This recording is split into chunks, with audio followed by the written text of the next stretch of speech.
What's up, guys, and welcome to the Isn't It Crazy podcast. My name is Rudy Perez, and today I want to talk conspiracy theories. I've done one before. It was about the moon landing. So I guess you could say this is volume 2 of conspiracy theories, and today I want to talk about, are cell phones reading our mind? I know it sounds a little crazy, but once I started connecting every invisible dot with invisible lines, I ended up getting more scared than I was before. It's a conspiracy theory that I've thought about before, and it definitely made me a lot more scared about the world and what our handheld devices can do. So why do I think that cell phones are reading our mind? The simple explanation to it would be data mining. So there's two ways right now that we know of about data mining. Data mining is where they take anything you've searched on Google and they put it in a profile that helps these big companies like cell phone companies make a picture of who you are and your spending habits, and then they could predict what you're going to do next, what are you going to buy next, where are you going to go next.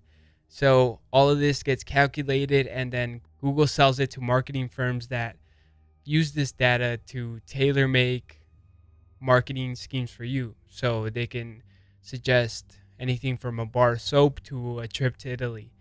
And it's all taken from things that you've searched. That's one way they data mine.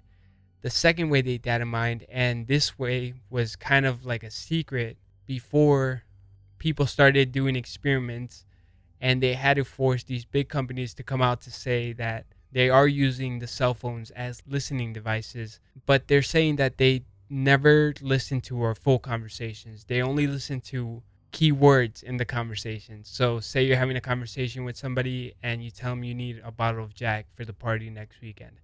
They'll take those keywords, bottle of Jack, and start marketing bottles of Jacks and telling you where you could buy some. So then you know, oh, this is the closest liquor with bottles of Jack, so I will go there and buy that. Now they know you drink whiskey and you like Jack. So they could offer you anything from other types of whiskey to locations on where the next Vinny's is going to be and stuff like that. But both those ways, they need you to either speak into your phone or type it into your phone. But what about the things that you're not saying and the things that you're not typing?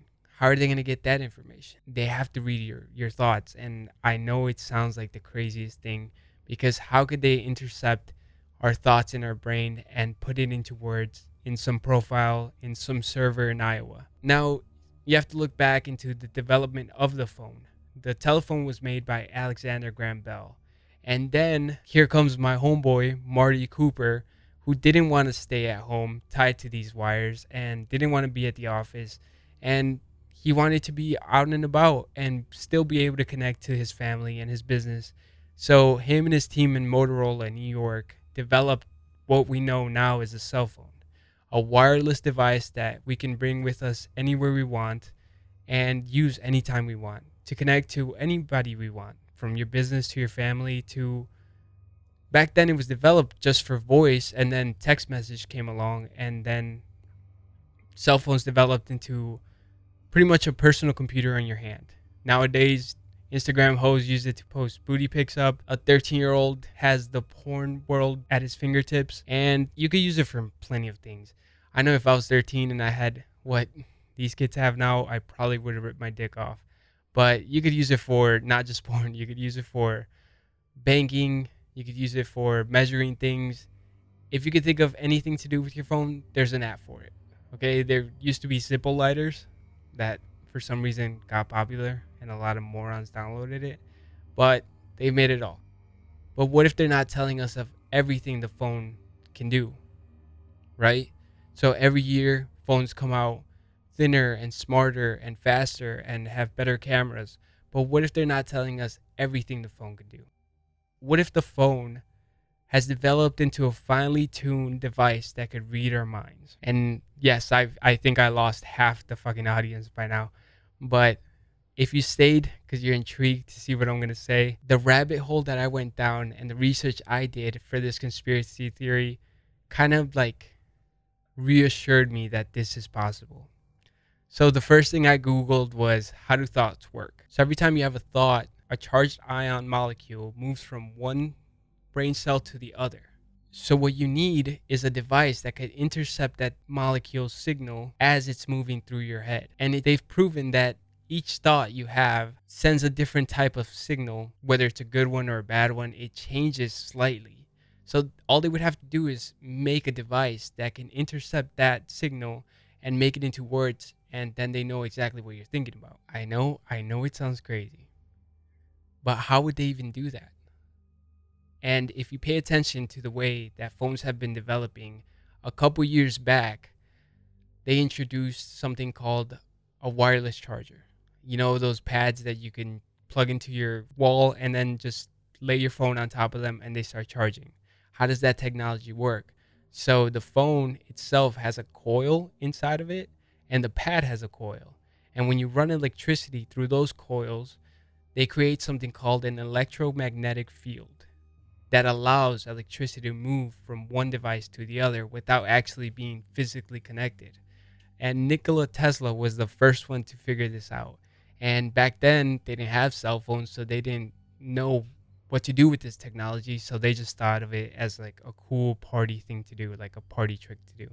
Have Nikola Tesla would bring in like smart people and show them this thing, and they'd be like, well, that's pretty awesome, but how can we use it? And nobody knew because nobody had cell phone. And anything that has enough copper and enough electricity can become an electromagnetic device. So using this electromagnetic device, whenever you turn on a light, you see the light, but you don't see the electromagnetic field. So what if that field that we can't see somehow intercepts the electric charged ion that's moving through your brain cells and can figure out the exact signal it's sending and make it into words? That would be a game changer for cell phone companies and data mining companies that are literally fighting just to figure out who you are and be able to sell the best profile to these marketing firms that are desperate to know what people are thinking about and what they want to buy. And it would be the most authentic way to put a product that this person has never typed in or said. And you get that eureka moment where you say, it's as if they're reading my mind. And me and a lot of people I know and people that are listening right now can honestly say that they've had that where they've thought of something and it's popped out on their Facebook feed or their Google feed or something like that. But what really solidified my thought about cell phones reading our minds is that the inventor of the cell phone, Marty Cooper, was quoted in an interview from 60 Seconds saying that the next big thing would be them making a device that could read your mind. That interview happened back when we had the first iPhone, and I'm going to listen to the guy who made the first cell phone because he probably knows a shit ton more than we do. And somebody that had the idea to bring the cell phone that nobody thought was possible can think of that idea and assure the interviewer that this is already happening. It just seems like that would be the next push. And the way we figure it out is by doing experiments. The most famous experiment that kind of forced these big companies to come out and say, yes, we're listening to you guys, but just keywords, is the experiment of kitty litter. This couple bought a cell phone and they never used it for anything. They didn't type in kitty litter into Google. They never texted anybody kitty litter. They literally just put it in the middle of their kitchen and started saying the word kitty litter. Now, they don't have cats and they didn't use their other phones for kitty litter. But eventually, the phone started suggesting where to buy kitty litter. And this YouTube video went viral. And then these companies came out and said that, yes, we are listening to you, but we kind of forced their hand. So maybe we should start doing experiments to figure out if they're listening to our thoughts. Because why wouldn't they? They already listen to us talk, keywords. They already take whatever we Google and put in a profile and sell it to other companies. So what would stop them from finding a third way to mine our data and make a profit out of it? Those greedy motherfuckers are not going to stop just at being able to listen to you. They want to find out the thoughts that are happening in your head and then put them in front of you and have this organic moment where they're putting things in front of you that you were thinking about and you think it's just meant to be. And the likelihood of you buying those products that they're putting in front of you, that you had this like moment where you thought like, whoa, like we're so connected that now it's here. Something I was thinking about that I've never told anybody about is here. You're more likely to buy that product. So I think that's the next level to their data mining scheme, and I guarantee you it's happening from what I gathered. You know, maybe the science is off. You know, the whole electromagnetic thing capturing the charged ion going from brain cell to brain cell. But if my dumb ass could think about something like this, I'm pretty sure a smarter person with more knowledge into the matter can figure it out. So, and do a lot better than my explanation. So I know you probably think I'm crazy, but this is why I love conspiracy theories so much, is because you're allowed to be crazy.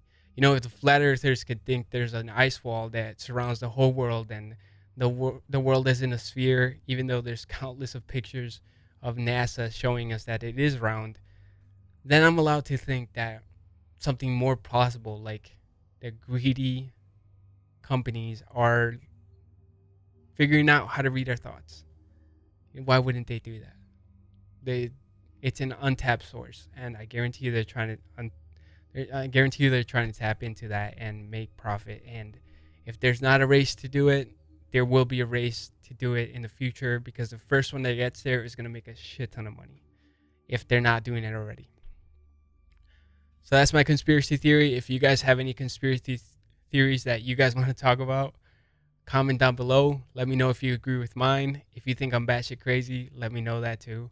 And other than that, on a quick note, UFC 249 is still happening, April 18th. I know a lot of people thought it was canceled because of the coronavirus and Khabib pulling out.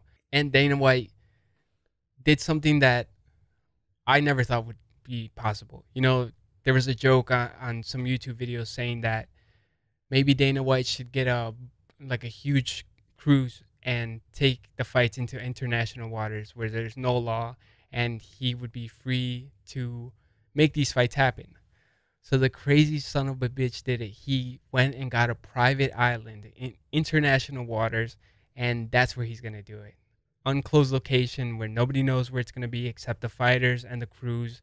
And I'm ready to go watch one of the craziest fights I've ever seen. Hopefully it's like you could see the actual island. I'm sure the UFC is going to make a whole documentary of how they're going to pull this off.